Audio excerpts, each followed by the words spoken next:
Among the many questions the Falcons have, the head coach position, after 12 weeks of being hired, is right at the top of the list, probably right under Kirk Cousins. Is Raheem Morris the guy to lead us? Because frankly, we invested tons of money into this roster. He was key. He was a key cog in bringing the Kirk Cousins, the Justin Simmons, the Matthew Judons. Like, we talked about his recruiting ability and we praised him for doing that.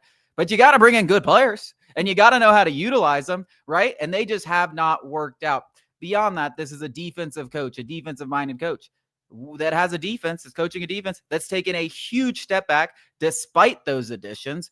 We have an offensive coordinator in Zach Robinson that we heralded before, but now are we so sure? I'm a little confident that he'll figure it out eventually, but at least in year one, it's definitely been shaky. Jimmy Lake has not proven. I know they played great against the Chargers, but he's not proven to be capable of coordinating a defense. And the motivational skills that Raheem Morris was praised for we've seen a lifeless team on several occasions this year that does not look motivated, and he's even mentioned it.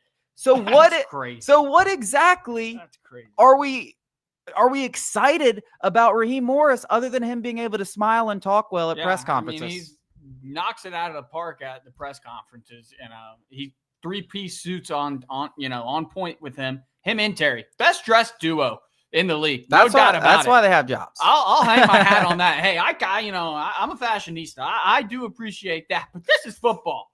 Get me John Gruden in here who doesn't shower for 4 days. Fran Brown. Yeah. No showering. Brent Key in his hoodie. No showering after losses for this Atlanta Falcons team. I mean, what bothers me the most, I think, is that last point where we were sold that Raheem Morris is this players coach. He's gonna have his guys ready, and multiple times this season we have seen them go into a building and just not even look like they're there. The one that sticks out to me the most is Denver, I think, and even before that, Seattle. New Orleans. Seattle was awful. Yeah, so we're talking about 3-4 games where and that's a quarter of the season. Like, it's okay, one game, you've had 13 games in a row. We got our bye week, okay.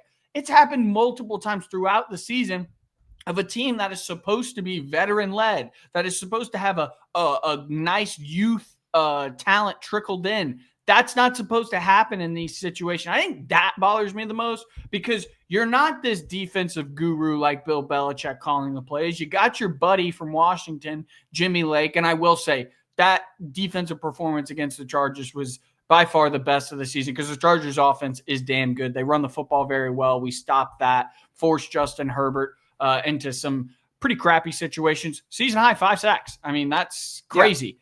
Yeah. But for more often than not, Jimmy Lake's been this season, and Zach Robinson's been inconsistent at best. I think he's a first-time play caller, and these sort of things are going to happen. But in that instance, why are we all going for it with 2 first-time coordinators? That doesn't make a lot of sense when we're going for it with Kirk Cousins' $180 million free agency. I mean, 6-6 with significantly more resources poured into the roster compared to Arthur Smith last year. However badly you graded Arthur Smith to that point, at best, Raheem Morris is right at the same spot. And I would argue should be at least a notch lower. No, I mean, I wrote something on the site. Go check it out, Sports Talk ATL. I gave him a D. And it's just like, because there's, even looking forward, there's nothing about Raheem Morris that I'm excited about. And I think that's the most discouraging aspect because, like you said, he doesn't bring to this defensive side. At least when you had Dan Quinn, you're like, all right, that guy's coached some of the best defenses in the league and has that reputation. Yeah, the Rams defenses weren't that good. Yeah, no, they had all the talent in the world and they were average.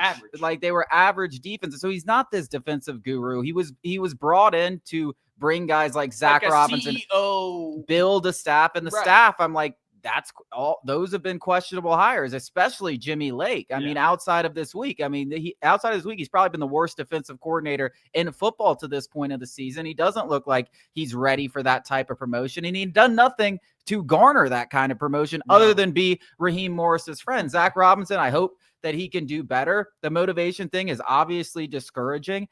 The word, I just thought about this. Raheem Morris has got an issue that, like, loyalty.